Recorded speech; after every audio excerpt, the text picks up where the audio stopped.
Namami Shankaracharya Gurupada Sarvaruham Yasya Prasadam Mudhopi Sarvajnoham Sadabhavam Kamakshi Karunarupam Kamagoti Jagadgurum Chinmurting Kalaye Chitte Shankaracharya Mapyitam Bhaktagra Giri Sambhuta Shankarardava Dhamini Punato Bhavanam Punya Shri Gurosh Charitavadha Veda Vedanta Samradya Dharma Kamartha Mokshadam Vidyaranyan Mamah Punyan Jo Vidyaranyam Achenat Sadashiva Shri Brahmendra Dhrita Swapada Padukan Dhiran Parashivendraryan Dhyayami Satatam Hridi Abara Karuna Sindhum Dhanano Shantarupinam Shri Chandrasekhara Gurum Pramami Mudanvaham Deve Dehecha Deshecha Bhaktyarokya Sukhapradam Buddha Pamara Sevyantam Shri Jayendra Namamyam Namama Shankaranvakya Vijayendra Saraswati Shri Gurum Sheshtamarganu Netaram Sannati Pradam Sadashiva Samarambhavam Shankaracharya Madhyavam Aspadacharya Patyantam Vande Guru Paramparam. In this auspicious year of the 2500th Aradhana of Shri Shankara Bhagavatpāda being completed and starting on the special occasion of Ashadha Shukla Ekadashi Budhanuradha Punyakala, on which our Sri Kanchi Kamagoti Mulamnaya Sarvagya Peethadviti Jagadguru Shankaracharya Shri Shankara Vijayam Saraswati Swamigal performed by his own hands Abhisheka to Ramanatha Swami and thereby completed his Rameshwara, Kashi, etc. Tirtha Yatra with the prarthana of doing anusandhana of all the original Shankara Charitra texts.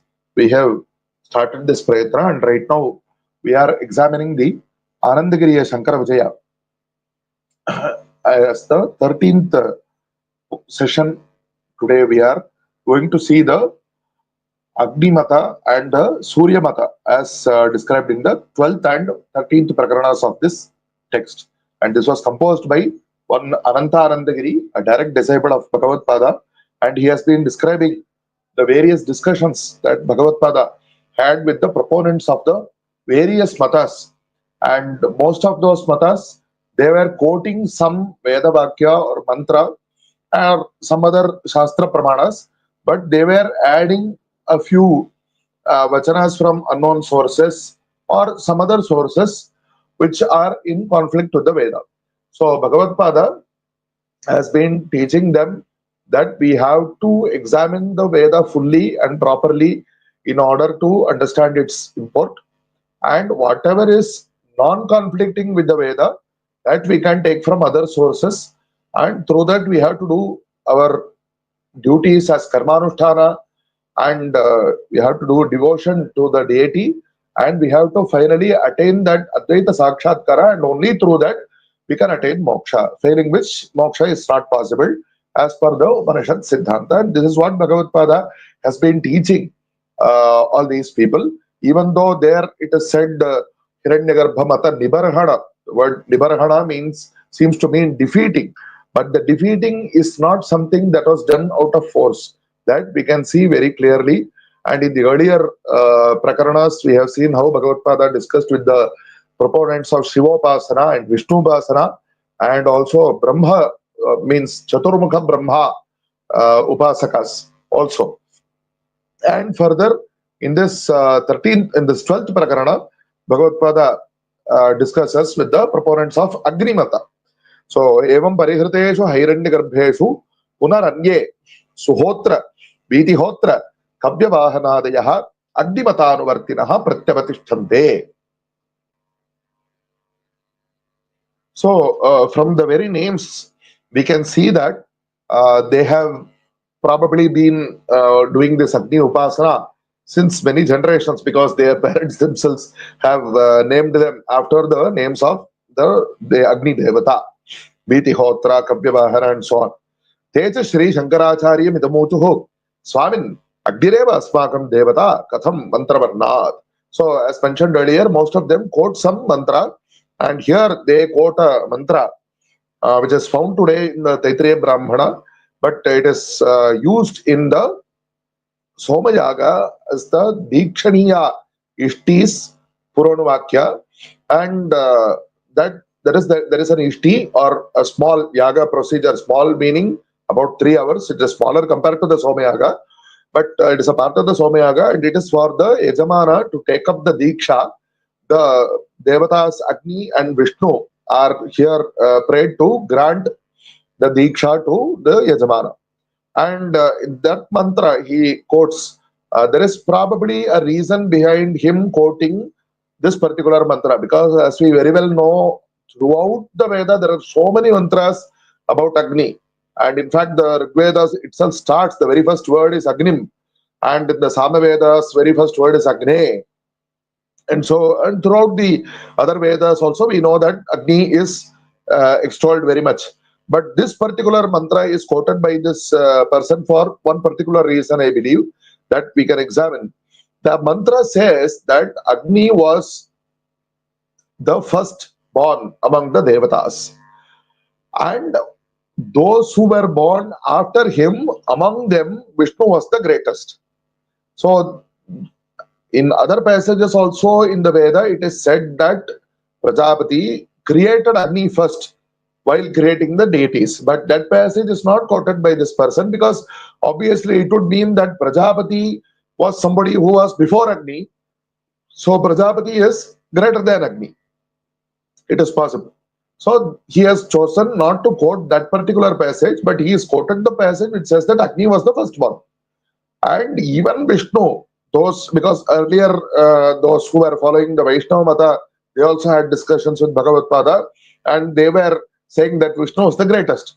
But here he wants to make the point that those who are born, the Devatas who are born after Agni, of them Vishnu was the greatest, but Agni was born the first. So he was the greatest, is what he has come to say. So this mantra mentions these two Devatas, Agni and Vishnu, by name, and says that we pray that those two Devatas should bring all the other Devatas and give the Diksha, grant the Diksha to this Yajamana, is the meaning of the mantra. So, and further, by quoting this mantra, he has shown the greatness of Agni, okay, but after that, what he says is that because of this, we should follow, we should wear the symbols of Agni on our body. And we have already seen in the previous prakaranas, whether the Upasakas are following Shiva or Vishnu or Brahma, they all feel for some reason in those days, apart from the bhakti to that particular Devata, of which there can be no objection, but apart from the bhakti or whatever mantropasana with regard to that Devata, they were giving so much importance to the physical external symbols. And of course, when a person is doing Anushtana, all these Bhasma Dharana and other things are prescribed by the Veda Shastras itself, there is no doubt. But all these additional symbols which are related to that particular Devata, they are very particular about, and they believe that those symbols, bearing those symbols itself has so much greatness and it will itself give moksha. And which is what Bhagavatpāda is trying to correct. Bhagavatpāda says that you have to do your karmanusthana, you are doing bhakti to that Devata, that is fine, but you have to do your karmanusthana and you should meditate on the Devata and realize that Devata is within yourself as your own form, and only then you will attain moksha. Just by wearing the symbols, you will not attain moksha, is what Bhagavatpāda is trying to show them. So this Agni Upasaka, he quotes some other passages also, some other mantras also. In the Upanishad, it is said that it prays to the Agni to become Uddipta, to glow forth, and to remove one's nirriti. So he wants to quote this to show that Agni is the one who can remove all our sins. And the word nirriti has many meanings in the Veda, and here it specially means Alakshmi, and the Papa, that is the cause of Alakshmi. So it prays to Agni to remove all my Papa, and you bring all Sampat, all Aishwarya, like Pashu Sampat and so on, and you give me my livelihood. It's the prarthana of this particular mantra. And so because of this, he says that Agni is the person who should be, the Devata who should be worshipped by us. So, and lots of these people, they are very friendly towards Bhagavatpāda, and they said that Tasmad Bhavantopi Agnyupasaraya Kritartha Bhavata. So you are a sannyasi, you are saying that you do not do Agnyupasana, this is not right. You take up Agnyupasana and you will become Kritartha by that. So they are very cordial towards Acharya, and they give him this advice. And then Acharya replies, Acharya Rinamuchade, na ayamagnihi paro devaha, kasmadu mantra varnat. So you are quoting a particular mantra and you are saying that this Agni itself is the Paradevata. But it is not possible to say that. Why? And in this context, we should remember that even in the earlier Prakaranas, when replying to the Shiva Bhakta, who was claiming that the mentions of Vishnupara Namadheyas in the Upanishads, with the words, the names of Vishnu, are actually referring to Shiva. He claimed that. Then Bhagavatpāda pointed out that those who are the Upasakas of Vishnu, they will not accept this. And likewise, to the Upasakas of Vishnu, who are claiming that the names of Shiva which are there in the Upanishads, and to them Bhagavatpāda pointed out that Shaivas will not accept this. So the only way to resolve all these conflicts is to understand that Shiva, Vishnu and all these rupas are of the single Paramatma, and therefore all those names are equally acceptable to the single Paramatma through the forms of Vishnu and Shiva only. The names of Vishnu are the names of Vishnu. The names of Shiva are the names of Shiva. Through that they point to Paramatma. So you should not forcefully bring the names of Vishnu to say that they refer to Shiva or the other way around, because that will result in conflict. And likewise, Acharya points out, why I am saying this is, Bhagavatpāda is always conscious of the other point of view, and he will say that if you say this, they will say that, and there will be no end to this conflict. So you should go to the way, you should find the way which will give an equitable resolution for all the difficulties. So just by insisting on one particular mata, you disregard the other mata, it is not fair. So Bhagavatpāda says, see, if you are quoting this mantra, let me tell you one thing. Actually, this mantra is used for the Dikshaniyashti in the Somayat.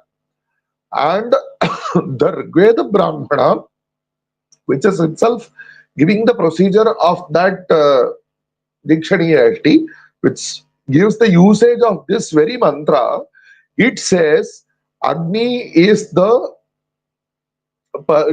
god who is here below, and Vishnu is the greatest god, and this can be interpreted by the Vaishnava, the Vishnu Bhakta, to mean that Vishnu is Parabrahman, so he is the greatest and Agni is the least.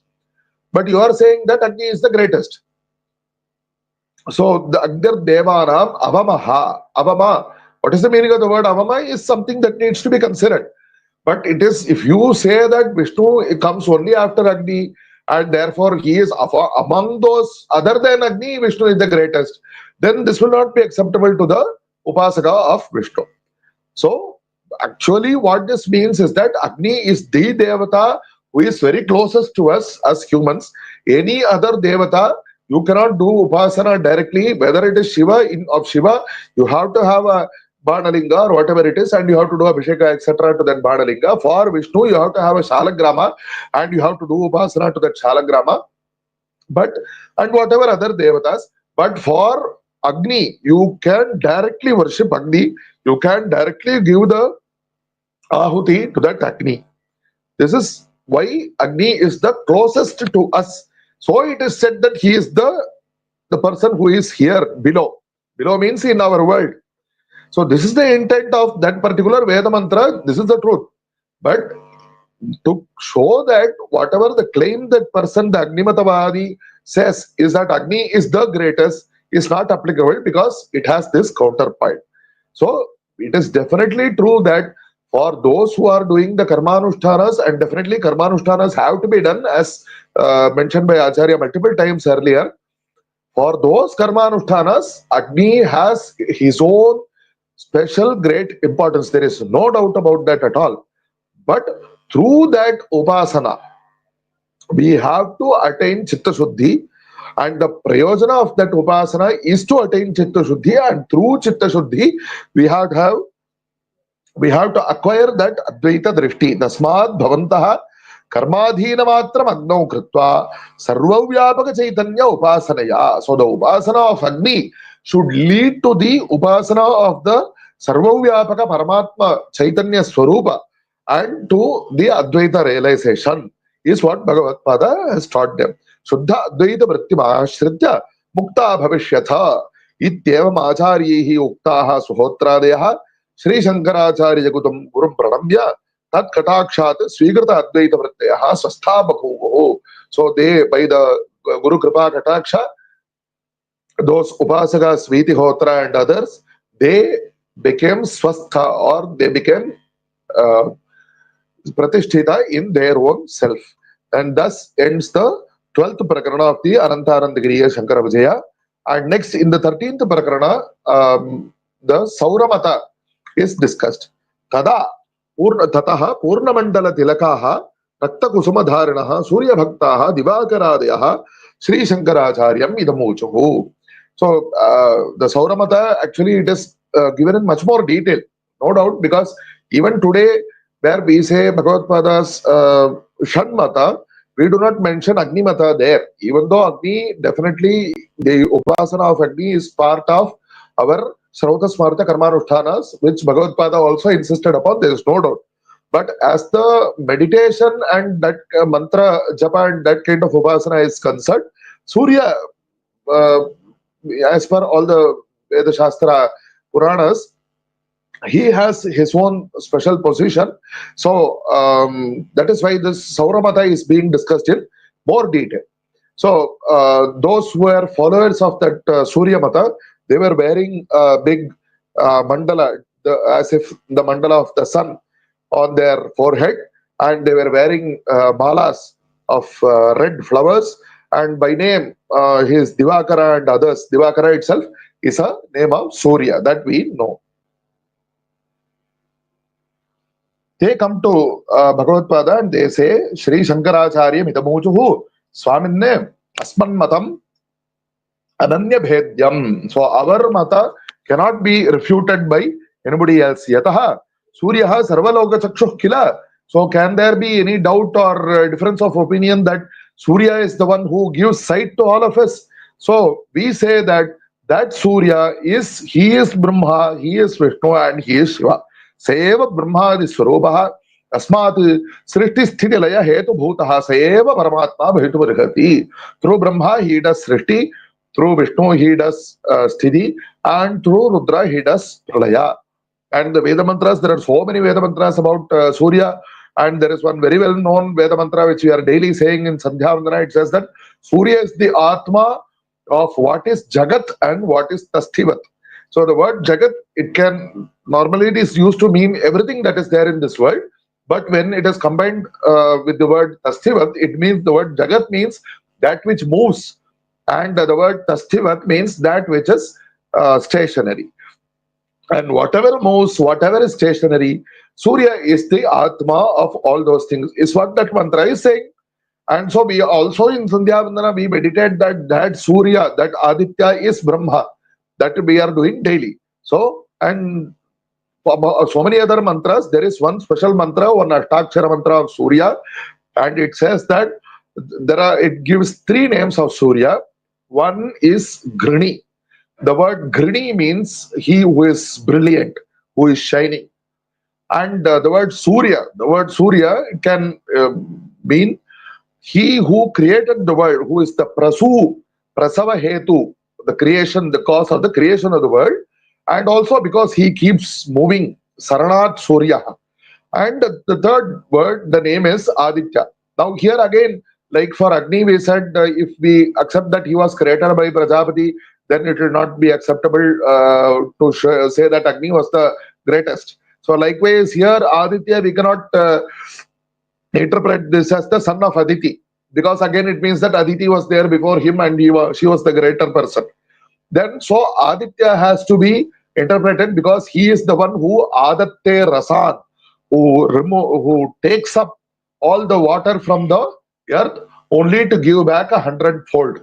So as it is said, to give back the Mahatma Utsargaya Mahatmanam Adanam hi Visargaya. So when Mahatmas, when great people, they take something, they will give back 100-fold. So that from that meaning, because he takes water to give it back so many times, that is why he is called Aditya. So these three words, these three names of Surya constitute the Ashtakshara mantra, And further, the mantra goes to describe how Surya is. Surya, his speed is like the speed of Surya's light. So, na prabha iva. So, to give upama, to give a simile for Surya's speed, we can give only the Surya's light itself. It means that there is no other upama to it. So, and further, he spreads everywhere. He is the Akshara. He is never destroyed. And whatever the rasa which Surya has taken and he gives back in the form of rain, that rasa is it is so sweet, and that is what flows in all the rivers. And further, Satyam Vaitat, that Surya is the truth. He is the, as mentioned earlier, whatever water comes, apaha, he is that water, and because that water has come from him only, and whatever is tasty and so many rasas are there in the world, all those things are from him only. He is Jyotihi, he is light that we know, and whatever is Saravat, there are two words rasa here. One means whatever is Saravat, one whatever which has essence, and all of all essences is that Amrita, the source of immortality, and the Brahma, which means the Trayi Vidya, that is the Veda, and Bhurbhuva Swaha, the three words, and the Pranava. All these things refer to the Surya only. And this is the mantra which is at the beginning of this description. That mantra, in the Kataka also, it is said that this Ashtakshara mantra is filled with effulgence and Aishwarya. The word Aishwarya has lots of meanings, and Shrihi. And that Shrihi is completely fully present in this mantra, and he who does upasana of this mantra will attain that Shrihi. So because of this, we do upasana of this particular mantra. Iti etan mantropasakaha suryamataanuvartinaha rakta chandana purna bhundra malyadharinaha. So we wear the Rakta Chandana in honor of Surya, and because he comes up in the form of a red ball, and Purna Pundra, the Mandalakara Chinha we wear on our forehead, and we wear the red mala on our neck, and we are of 6 kinds. They identify themselves. Shadvidha Bhakta Vartante. Kechit Udaya Surya Mandalam Brahmatmakatvena Srishti Bhajanti. So some of us, we worship Surya, the Udaya Surya Mandala at sunrise of the form of Brahma. He is the one who creates the world, because sunrise is the start of the day. So we worship him as the start of the world. Kechittu Astamaya Kala Bimbam Suryam Ishwar Rupena Sarva Jagal Laya Karanamiti Vadanti. So some of us, we worship the setting sun, as he is the Rudra Rupa, he causes the pralaya of the world, just like the day ends. And because of this, the middle of the day also, Keju Madhyavartinam Suryam Vishmatmakatvena Sarva Jagat Paripalakaranam Bhajanti. So some of us worship the Surya as in the middle of the day as Vishnu Swarupa, and who causes the protection of the world.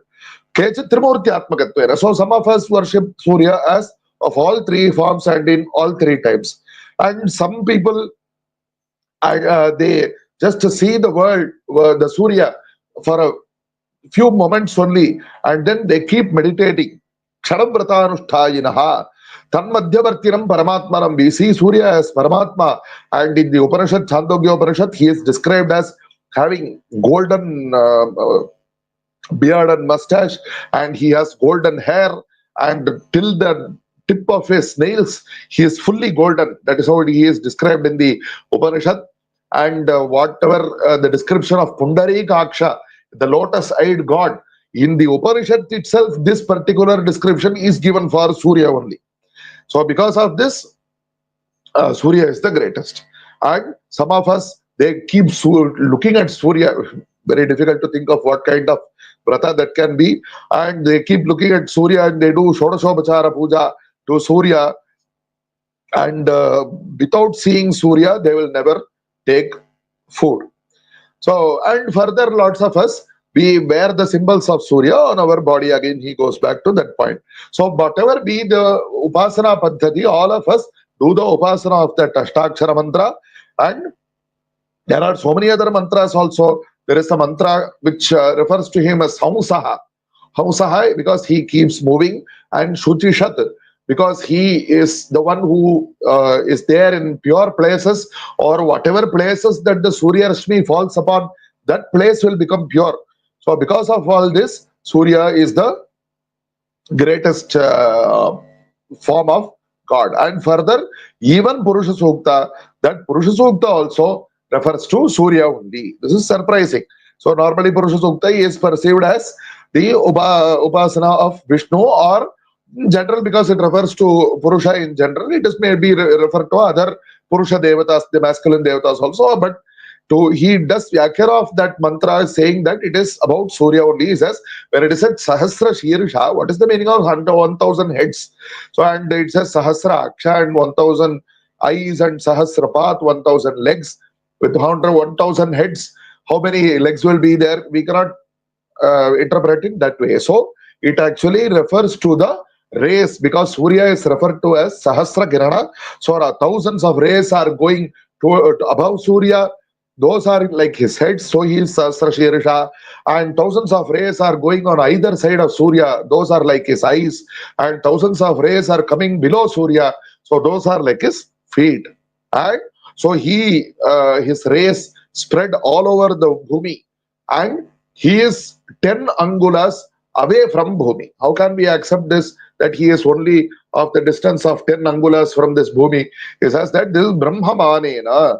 So there is a mana called Brahma. Brahma's 10 angulas. We don't know what is the size of that Brahma's angula, but this is how he explains it. He says that Brahma's 10 angulas is the distance between the earth and the sun. That is what is said in this mantra. These are very rare explanations of mantras. They are probably not even found in the Veda Bha. This is what those Surya Matavalambis were saying. And Anandagiriya Acharya has recorded for us. And Surya is the past, he is the present, he is the future, and he is the Lord of immortality. These are the meanings of the Purusha Sukta mantras, is what this Surya Upasaka insists upon. So that is his own interpretation. And even in that Hamsa Shrutishan, the earlier mantra, he is who is Vasu, because he is Vasaka, he is the place in which everything lives, or he permeates everything. Therefore, he is Vasudeva. So immediately those who are Vishnu Bhaktas, they will object saying that Vasudeva refers to Krishna because he is the son of Vasudeva. No, sir, no. Even you please examine whatever your Bhagavan Krishna has said in the Bhagavad Gita. Surya Bhakshavalambi Punaraha. So this is recorded, the various opinions or arguments and counter arguments. The Purusha, the word Purusha itself refers already in the Sandhya Vandana, the mantra. It also refers, he says that Purusha, which is inside, that is Paramatma, and whatever is inside the Surya also, that is also Paramatma. So the word Purusha refers to Paramatma only. And furthermore, especially, that is why we refer to the Bhagavad Gita. Bhagavan Krishna says, Adityanam aham Vishnuhu. So it clearly indicates that there are 12 Adityas, and of those 12 Adityas, the names are given here: Aruna Suryo Bhanuhu, Tapanas Chandraha Ravir Gabhastihi, Cha Aryama Hiranyaretaha Divakaro Mitro Vishnuriti. So these are the names, and of which Bhagavan Krishna himself says, I am Vishnu among the Adityas, who are obviously Amshabhuta of Surya. So because of this, our Surya only is there in the form of Vishnu, and he is only Krishna. And this is what is said in your Bhagavad Gita itself. Why do you not see that? Like this, the Saurabha Pakshavalambi, the Surya Upasaka, objects. And further, we very well know Dhyas Sada Savitra Mandala Madhyavarti Narayana. So that Surya is Narayana, is his opinion. And likewise, even in Shri Rudra, whatever is said as Namaste Rudra Manyave, that is also about Surya only. Because very clearly in that Rudra it says, whatever the Murti, that Bimba which arises in the east in the morning, first it is very reddish, and then it is slightly yellowish, and then it becomes whiter and whiter. And this Pratyaksha Devata of Surya is seen even by the cowherds, and it is even by the ladies who go to the river to bring water. So that is why this Surya is Rudra. Surya is Vishnu. Okay, so he keeps insisting on the greatness of his Upasya Devata. Therefore, there he wants. He wants to go. Ataha Suryeva Sarvaihi Mumukshubhirupasyaha. Okay, so he says that Surya is the Devata to be worshipped by those who desire moksha. Okay, fine. But then he extends this to say, Tadanka Purnamandala Dharanadibhi Alankrata Gatraha Tan Mantra Japadhyana Saktascha Yuyam Mukta Bhavishyatha. So you have to wear the symbols of Surya. From where does this come? So he has been describing various mantra arthas which extol the greatness of Surya, that is fine. But where does this take one directly to say that therefore you should wear the symbols of Surya on your body? So that is what Acharya points out. Srimad Acharya Ramuchate, O Divakara. You please think, what is the pramana of what you are saying? You also think you are quoting the Purusha Sukta, isn't it? So you see what is mentioned in that Purusha Sukta. It is said from the eye of Paramatma, whoever is mentioned by the name of by the name Purusha, from the eye of that Purusha, Surya came. Is what is mentioned there or not? So it is very clear that Surya was born from that Parama Purusha. So how can Surya be the Paradevata? So whatever is born, whatever was created, there was something greater than that before, which created it. So this is very simple logic.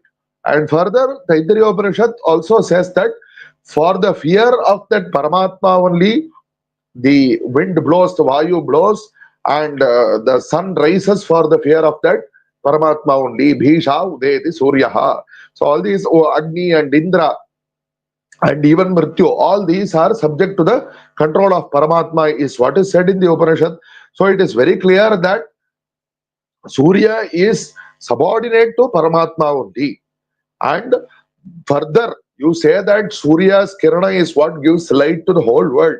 But this is not entirely true. Because there is something that that cannot be shown upon by the Surya Prakasha. But that which itself gives the Prakasha to Surya, that is Paramatma, because that is also said in the Upanishad, Na Tatra Suryaha Bhati. So Surya's light falls on this physical world. But how about Paramatma, who is permeating this world? On him, no Surya's light can fall. We have to realize that Paramatma by our heart only. We cannot see him by shining a torch upon him or even sun's light. So, and that is why that mantra says that this mantra is commonly used for Nirajana, Karpura Nirajana, but to remember that whatever this small Agni Jyoti, which I am using and shining upon the form of God I am worshipping, it is just a symbolic, but it is, we have to understand, we have to do Anusandhana that the real form of Bhagavan is beyond the power of even sun or moon or stars or lightning to give prakasha to. So that is why all those mantras are there, and of course all the Upanishad passages which are referring to the upasana of the Bhagavan Paramatma inside the Surya Mandala, those are all through the Surya Mandala. Like we said earlier that through the form of Vishnu, the single Paramatma is being worshipped, and through the form of Shiva, likewise through the form of Surya, the single Paramatma is being worshipped. There is no doubt about that. Further, so what we are trying to point out is that this physical Surya has his own limitations. So through that physical Surya, you have to do the upasana of Paramatma only. You should not be just satisfied by thinking that by doing upasana of the physical Surya, you will get moksha. Because even in Jyotish Shastra, Bhagavatpāda points out, it is very clearly said that after this Srishti happened, when Brahma, in his daytime, he creates the world, and he creates all Surya and all the other grahas, and when that daytime ends, then all these Navagrahas will be destroyed. And so that is one daytime of Brahma, that is one Kalpakala, and again an equivalent time will be Brahma's night time, that is Pralayakala.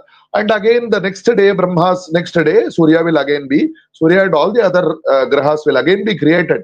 So when all these are there, how can you say that Surya, this physical Surya itself, is the Paradevata? So, Sarvagataha Paramatma Surya Mandalat Bahihi Antasthita eva. So, Sarvavyapi Paramatma is outside the Surya Mandala. He is also inside the Surya Mandala, no doubt. Tadwara tamo nibarhanam seva karoti. That it is that Paramatma who destroys, dispels darkness through the Surya. Jagadishwara Danyasya Tadrigvidha Shaktya Bhavat. Other than the Jagadishwara who created the whole world, who can have the power to dispel darkness? Surya Danyaha. Surya Danyaha means who is beyond Surya. Deva Tiryang Jantushwab, Deva Manushya Tiryang Jantushwabi, Paramatma Nayantrantargata San Vartate. Oh, so in all these, the other Deva Jati, Manushya Jati, and so on, Paramatma is there within, inside everything. So, and especially the Upanishad points out, he who is seen in this eye, and he is who is seen this human, and he who is inside the sun, that Paramatma, the single Paramatma who is inside Surya, who is inside human beings and all other living beings, Ekopyatma Sarva Jagat Bahir Antargataha. So the single Atma is within everything. That is what has been shown by Bhagavan Vyasacharya in Antastad Dharmopadesha, that Brahma Sutra Adhikarana. Tasmat Sarvagatam Brahmadhyana Buddhya Vartayata.